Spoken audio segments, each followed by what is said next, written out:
Hey Sagittarius, you have chaos as your oracle card here. Okay, now this isn't a bad chaos. This is action. This is analyzing everything around you, choose the opportunities available, and act quickly without fear of cutting something out. So, in other words, let go of your almost. It would kind of remind me of the Eight of Swords. Let go of that self imprisonment. Start acting. Stop rethinking, overthinking, playing scenarios out in your head. You get the gist. This is literally saying, stop the chaos, go for what you want, analyze the situation, and then figure it out from there.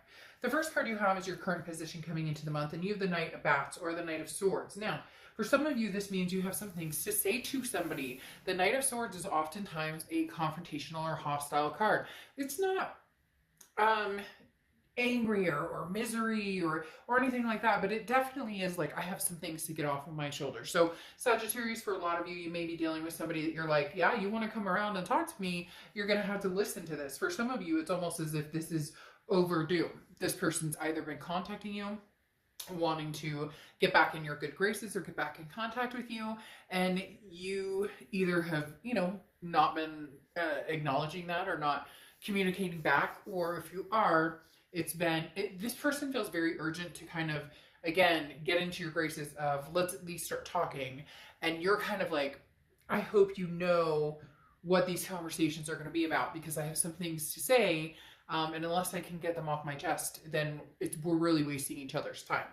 The next card you have is how you're feeling coming into the month. And you have the Judgment card. So looking back, the Judgment card is often considered, was the right decision made? Was this something that we can re-examine? Because the Judgment card talks about you having all the information that you need. Forgive yourself, forgive the past, accept your situation, take responsibility for your future, whether it's with somebody from the past or whether it's moving on from the past.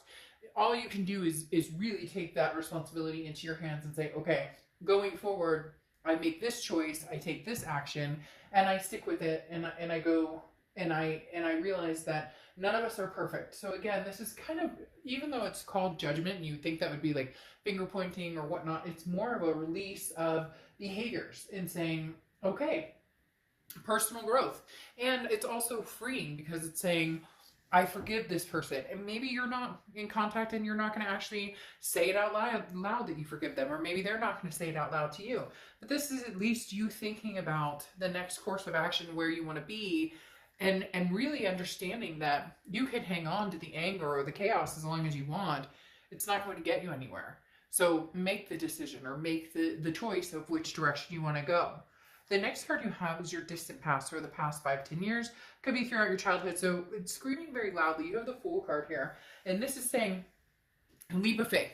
Sagittarius, whichever direction you go, whether it's going forward, cutting losses from past relationships or past involvements. This could be not only lovers, this could be, or partners, or whoever. It could also be family or friends. But the universe bringing this in from the distant past is talking about, take that leap of faith, whether, again, it's cutting somebody out, or whether it's organizing, looking back and saying, okay, could we make this work? A decision needs to be made. And the interesting thing here is the universe is saying, footloose and fancy free. And some of you may say, like, well, Dark Dove, that's not going to work. I mean, there's so much bullshit involved here. Okay, then that's where this chaos is saying, instead of dwelling on the chaos, or instead of dwelling on the past and who did what to who and all of this, judgment free zone. Release it, allow the freedom. And if that allows you guys to come back together, fine. And if not, you have your answer and you can move forward. The Fool is saying, taking the risk or the chance on whatever direction you want to go. This is up to you. Again, as I said with the Judgment, the future is your responsibility. So where do you choose to take the action? Now, cross watchers, this can be reversed. Please keep in mind, though, this is for the sign I'm reading. So please be nice in the comments. This is their read, but it can be completely reversed. The next card you have is your immediate past, or the past 2 weeks, past month or two, and you have the Eight of Bats, or Eight of Swords. Isn't that interesting? Because I said this in the very beginning with the Chaos card, that it kind of reminds me of the Eight of Swords. The Eight of Swords is self-imprisonment. It is keeping yourself contained in a situation that you don't want to be in. And you, of all people, have the decision to change the outcome or change the situation. If you want to get back together with somebody and they've been trying to communicate with you, communicate back. Even if it comes with the price that they may have to sit through you hemming and hawing. And if they're not willing to sit through that, or if they're not willing to listen to what you have to say, then it's over. Then it's not. And I say that, and I'm not trying to be sharp, but if they care and love you and want you back, then they can sit and listen to the nitty gritty. Now, some of you may be like, well, it's been nitty gritty a lot and whatnot. Okay, so this is the final sword that's cutting. I have some things I still need to get off my chest. You can sit here and listen. We can see where this goes, or we both go in our separate ways. But the Eight of Swords again is saying, Sag, for whatever reason, the universe is trying to let you know that the power is in your hand to make this decision. Some of you may be like, oh, Dark Dove, BS, this person won't talk to me. They haven't had a conversation with me. That doesn't mean the connection's not there. It doesn't mean that they're not still thinking about you. But the other thing is, if they're not connecting with you, you can break free from that. With the Eight of Swords, this is you confining yourself to a situation that if it's not the right fit, cut it loose. The next card you have is your distant future. So over the next few months, and you have the Five of Bats or Five of Swords. Now, the Five of Swords is often a fear of victory or a feeling of defeat or dishonor.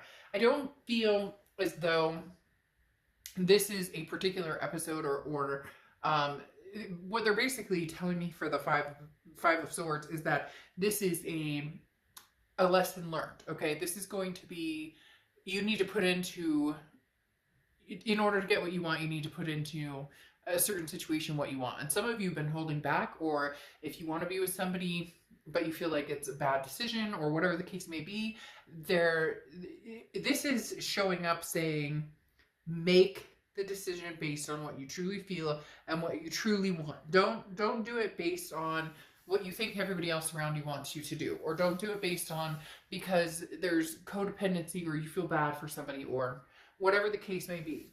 We're going to clarify this, but the Five of Swords is definitely talking about you know instinctually what decision to make. You know where to go with this, Sagittarius, regardless of if it's somebody from the past, somebody, you know, coming in from the future, whatever it is, you know whether it's going to feel good or not. You know whether it's going to be something that is going to be complimentary to you. So it's almost like, don't defeat yourself, because whatever happens here that feels a sense of defeat is maybe that you went towards a situation you know isn't working for you, whether it's new, old, past, present, future, etc. The next, I had a feeling this was going to come up. The next card you have is your immediate future. So throughout the month, and you have the Six of Ghosts or the Six of Cups, okay? The Six of Cups is the ultimate reconciliation card. This talks about two people who have very strong connection who cannot not think about each other. The Six of Cups is a nostalgic energy. It's looking at the past and finally being able to feel a sense of freedom. Now, like I said, you may have some things to get off your chest here with the Knight of Swords popping out right out of the bat. But the Six of Cups talks about, for some of you, you're ready for a reconciliation. And for some of you, this person's, I feel like they've been ready for it and you have not necessarily been ready for it. Hence why it's been kind of the standstill. And now it's your choice, whether you want to or not. If you don't want to, move on. And if you do want to, then start making strides in that direction. But this reconciliation card coming in tells me that a lot of you either, well, I'm going to say 99% of you know exactly where you should go. If you think about this person and in your gut, you're like, oh, you know, that's not the feeling that you want to have when you're around somebody. If you can't stop thinking about this person and you can see the good that outweighs the bad, then there's no shame in that. People are always so shameful about taking somebody back or loving somebody that may have hurt them or whatnot. And again, judgment-free zone. Let's not do that to each other. You love who you love. You can't help who you love.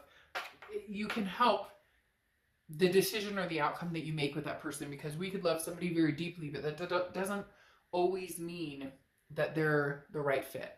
The next card you have is anything tangible throughout the month, and you have the King of Pumpkins or King of Pentacles. So this is stability. There's a chance here for you guys to have some sort of stability. There could be two sets of things going on for you, Sag. You could be dealing with somebody that you've met or somebody that you're thinking about, or you're taking a chance on online dating or doing whatever, and then you're still kind of intertwined with the past, because the King of Pentacles is talking about something stabilizing. So either you making the decision to give the past a second go, or to cut it off and go on your way. So whichever direction you go, and it may be both. Maybe you're going to see other people but still continue to communicate with the past.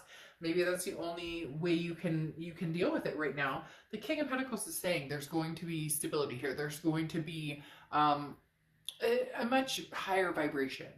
The next card you have is how you're feeling throughout the month, and you have the King of Cups, or King of Ghosts. The King of Cups is calm. Is somebody who's emotional, but not letting their emotions get the best of them. I think that's very interesting here, especially when it comes down to like the chaos and the Eight of Swords that I talked about. It's almost as if for the first time in a long time, even though you can love somebody so much, you can finally see what's good for you and what's not good for you, and what will work and what will not work. And you've known for a long time, but this is like the aha, recognizing the moment of truth. The next card you have is your hopes and fears for the outcome, and you have the Nine of Bats. So the Nine of Swords. Your hope or fear is actually fear, because the Nine of Bats or Nine of Swords is anxiety. It's feeling anxious about a situation. The Nine of Swords is, it can also be mental, depression, anxiety, a feeling of loathing, but overall it's as if you're unclear. No, it's really strange, because it's almost as if you were unclear about what to do. Now that you have the answer in front of you, or you've looked at everything and you've checked your, dotted your T's or dotted your I's and crossed your T's 20 times, and you've overthought and overthought and overthought, and now it's time to make a decision. You're like, I know what decision I'm making. This is scarier than hell. I'm not even sure what to say, because I know what decision I'm going to make, but I'm not sure how that's going to play out, or you're nervous about it. The next card you have is your outcome card, and you have the Four of Ghosts, or the Four of Cups. Your biggest fear here, really, is that you're going to feel taken for granted, or you're going to feel like nothing's changing, things are staying stagnant. And that's where it really comes down to paying attention to what that's where it comes down to really paying attention to knowing where you're at and where you lay with somebody. Again, decision. So maybe two people you're deciding about. You have the Two of Swords and the Dragonfly. I love on this card, because dragonflies are considered a very, almost like ancient, lucky, not ancient, but like very sign of peace, a sign of happiness, a sign of good things to come. But the Two of Swords does say you have a decision to make. So maybe this person's kind of like, Sag, I've stuck around, I've told you I love you and whatnot, but I'm not waiting around forever. For some of you, there really is somebody here who's like, I'm ready to go, let's do this. And you're like, I don't know what to do. So it's been this back and forth energy of, what do I do? What do I not do? What do I do? And it's almost making my head hurt because of it. So the Two of Swords is saying, make a decision. The thing about the decision is it doesn't have to be permanent. You can make a decision today, and in 6 weeks, revisit that situation. And I know you may be like, oh, Dardove, I don't even want to have to revisit the situation. But it's true, though, in the sense that whatever decision you make today, things can change tomorrow. But why don't it's almost as if you'd be at peace if you actually made a decision and stuck with it, and then went from there. Because then you have the Three of Wands, which is partnership, planning, and growth. For a lot of you, I feel like if this situation were to come out to a point of, that Knight of Swords again, if this person were to listen and understand what's truly going on, and understand how you truly feel, and really show you that they understand, and they're willing to, converse and allow you to get your grumps out. I call them the grumps. When you're just agitating, you're like, I need to get this out. This person, it feels like they're almost willing to sit through anything to have this partnership with you, because they want you to choose them, whether you have other options or whether it's just a decision between getting back together with this person or not. They want you to choose them.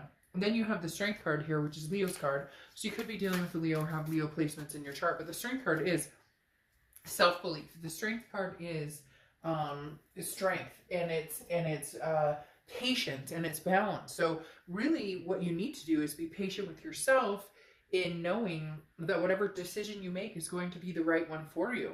It's almost like you're being your own, not worst enemy, but your own trickster. Because the minute you're like, I know that this person is, you know, the one I want, and I want to try this again, I want to, then all of a sudden you've got this Nine of Swords down here that's like, are you sure? I mean, I don't know. And this chaos of like, well, remember what happened last time? So there's got to be some sort of freedom gained here, or you're just going to keep going on the circle jerk and you're going to make yourself crazy with the situation. The White Duchess, very interesting, because this is talking about, you know, don't look to what has been found, to what you're finding in your destiny. Basically, your future is bright, and if the pain of the past past feels too close for comfort, then you can leave behind the emotional storm. So basically, it's a time of transition. So if the past is too painful, then move forward. If the past is something that you can handle and something that you love and you want to hold on to, somebody that you think that you can have some sort of, you know, reconciliation with, then move towards that. So in other words, it's really going to depend on your pain threshold. And I know you may say, that's crazy, and what do you mean? But it really is. If the past is so painful and so gut-wrenching and there's no forgiveness available right now, then moving backwards isn't going to, and it's not that you have to move back, but, you know, moving forward with the past isn't going to feel any better if there's still too much hurt. And then that may be your answer right there. But for a lot of you, the Six of Cups is where you really want to go. You just have some animosity towards it, and it needs to be dealt with. But this person seems like they're up for listening this time, even if they have been terrible at it before. All right, Sag, I will see you soon. Bye.